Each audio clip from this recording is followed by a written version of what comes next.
Hello दोस्तों, आज की वीडियो में देखेंगे कि सिंगल फेज वेवफॉर्म कैसी होती है और थ्री फेज वेवफॉर्म कैसी होती है। सिंगल फेज से थ्री फेज बनता है या थ्री फेज से सिंगल फेज। दो फेज के बीच में 120 डिग्री एंगल का मतलब क्या होता है। ये दोस्तों पार्ट 1 वीडियो है इलेक्ट्रिकल वेवफॉर्म को समझने का। मैं और भी बहुत सारे पार्ट बनाने वाला हूँ इलेक्ट्रिकल वेवफॉर्म की टॉपिक पर। तो दोस्तों पूरी इंफॉर्मेशन के लिए वीडियो को लास्ट तक देखिएगा। स्टार्ट करते हैं। दोस्तों सिंगल फेज वही पावर है जो हमारे घरों में आती है। सिंगल फेज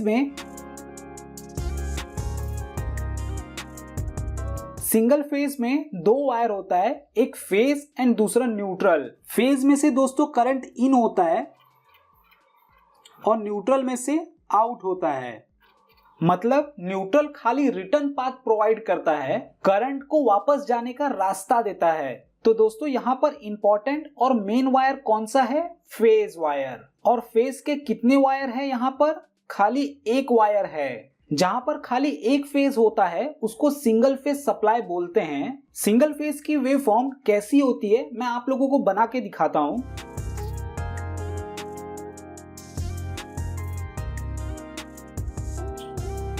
दोस्तों ये सिंगल फेज एसी वेवफॉर्म है। ये कुछ सोए हुए एस की तरह दिखती है।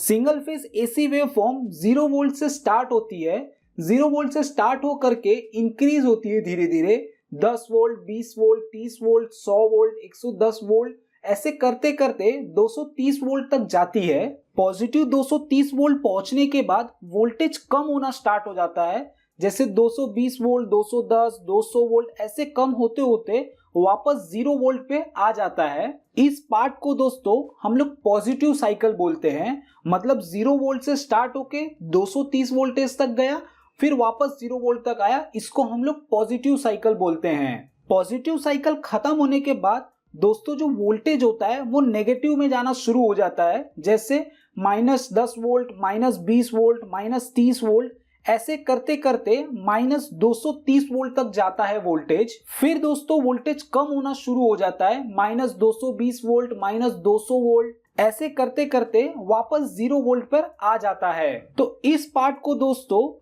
जो कि 0 वोल्ट से स्टार्ट होकर के -220 वोल्ट तक गया, उसके बाद 0 वोल्ट पे वापस आ गया, इसको दोस्तों नेगेटिव साइकिल बोलते हैं। ये पॉजिटिव एंड नेगेटिव साइकिल को मिला करके एक साइकिल बनती है। मतलब ये जो पूरा एक पार्ट है इसको एक साइकिल बोला जाता है। दोस्तों इंडिया में इलेक्ट्रिसिटी 50 हर्ट्ज फ्रीक्वेंसी पे हमारे घरों में आती है। 50 हर्ट्ज का क्या मतलब होता है? ये जो एक साइकिल है ऐसी 50 साइकिल एक सेकंड में क्रॉस हो जाती हैं। जैसा कि आप लोग अपने स्क्रीन पे देख सकते हैं, ऐसी एक सेकंड में 50 साइकिल क्रॉस हो जाती है।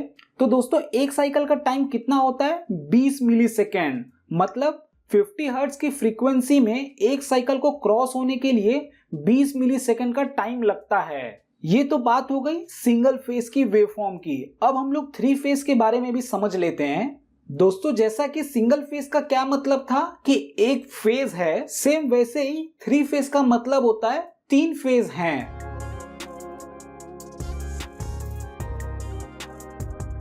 थ्री फेज में 4 वायर होते हैं, R phase, Y phase, B phase and neutral. Neutral खाली रिटर्न पाथ प्रोवाइड करता है। तो दोस्तों इंपॉर्टेंट क्या है? ये 3 फेज आर, वाई, बी, ये तीनों फेज अलग अलग होते हैं।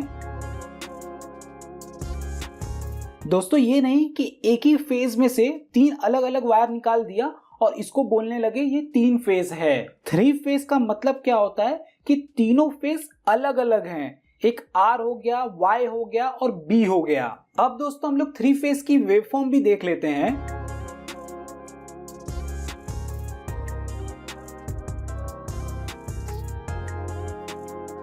दोस्तों जैसा कि सिंगल फेज की वेवफॉर्म होती है, सेम वैसे ही थ्री फेज की वेवफॉर्म होती है। मैं अगर खाली आर फेज की वेवफॉर्म को देखूं तो वो कुछ ऐसी दिखेगी। वहीं पर अगर खाली मैं वाई फेज की वेवफॉर्म को देखूं तो वो कुछ ऐसी दिखेगी, जो कि सेम एकदम आर फेज की वेवफॉर्म की तरह है। और खाली बी फेज की वेवफॉर्म को देखूं तो वो कुछ ऐसी दिखेगी, जो कि R phase and Y phase के एग्जैक्ट सेम दिख रही है। मतलब तीनों फेज की वेवफॉर्म को देखें तो वो एकदम सेम होती हैं। आर फेज 0 वोल्ट से स्टार्ट होके 230 वोल्ट पे जाता है, फिर 0 वोल्ट पे आता है, माइनस 230 वोल्ट पे जाता है, फिर 0 वोल्ट पे आता है। सेम उसी प्रकार बी फेज की भी जो वेवफॉर्म होती है वो 0 से स्टार्ट होती है, 230 तक जाती है, फिर 0 आती है, माइनस 230 जाती है, फिर 0 आती है। सेम उसी प्रकार बी फेज की भी जो वेवफॉर्म है 0 से स्टार्ट होती है, 230 वोल्ट तक जाएगी, 0 पे आएगी, फिर माइनस 230 पे जाएगी, फिर 0 वोल्ट पे आएगी। तो दोस्तों तीनों फेज की वेवफॉर्म में कोई फर्क नहीं है, तीनों फेज सेम ही है। अगर हम तीनों फेज की वेवफॉर्म को अलग अलग देखते हैं तो कोई फर्क नहीं है। बट दोस्तों अगर हम तीनों फेज की वेवफॉर्म को एक साथ देखते हैं तो उसमें फर्क है, वो मैं आपको अभी अच्छे से समझाता हूं।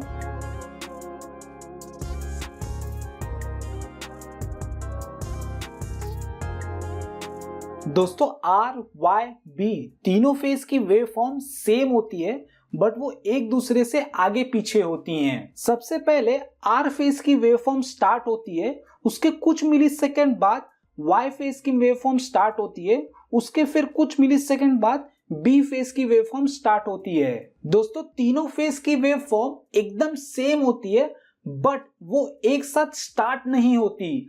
आर फेज की सबसे पहले स्टार्ट होती है, उसके बाद वाई फेज की, उसके बाद बी फेज की। स्टार्ट होने के बाद दोस्तों ये आगे ऐसे कंटिन्यू होती है, वाई फेज की भी और बी फेज की भी। मतलब जब भी 3 फेज की वेवफॉर्म को आप देखेंगे तो सबसे पहले आर फेज होगा, उसके बाद वाई फेज होगा, उसके बाद बी फेज होगा। 50 हर्ट्ज फ्रीक्वेंसी में एक साइकिल को कंप्लीट होने के लिए 20 मिलीसेकंड का टाइम लगता है। मतलब एक साइकिल को कंप्लीट होने के लिए 20 मिलीसेकंड लगता है। वाई फेज आर फेज से 6.67 मिलीसेकंड बाद स्टार्ट होता है। मतलब दोस्तों आर फेज स्टार्ट हो गया, उसके बाद 6.67 मिलीसेकंड बाद हमारा वाई फेज स्टार्ट होगा। वाई फेज स्टार्ट हो जाने के बाद हमारा जो बी फेज है वो भी 6.67 मिलीसेकंड बाद स्टार्ट होगा। मतलब वाई फेज आर फेज से 6.6 मिलीसेकंड डिले होकर स्टार्ट होगा और बी फेज वाई फेज से 6.67 मिलीसेकंड डिले होकर स्टार्ट होगा। दोस्तों अगर इसको हम लोग एंगल में समझे तो दोस्तों एंगल में समझने के लिए मैंने एक डायग्राम बनाया है। वाई फेज आर फेज से 120 डिग्री डिले होता है। जो हमारा वाई फेज है वो आर फेज से 120 डिग्री डिले होगा, वहीं वाई फेज से बी फेज भी 120 डिग्री डिले होगा। सेम उसी प्रकार बी फेज से आर फेज वो भी 120 डिग्री डिले होगा। मतलब R phase and Y phase के बीच में 120 डिग्री का एंगल बनता है जनरेटर के पॉइंट ऑफ व्यू से। सेम वाई फेज और बी फेज के बीच में भी 120 डिग्री का एंगल बनता है और बी फेज से आर फेज के बीच में भी 120 डिग्री का एंगल बनता है। अगर हम इसको वेव फॉर्म की कैटेगरी में देखें तो 120 डिग्री एंगल का डिले होता है दो फेज के बीच में। दोस्तों इलेक्ट्रिकल जनरेटर से वेव फॉर्म कैसे बनती है वो हम नेक्स्ट पार्ट में देखेंगे।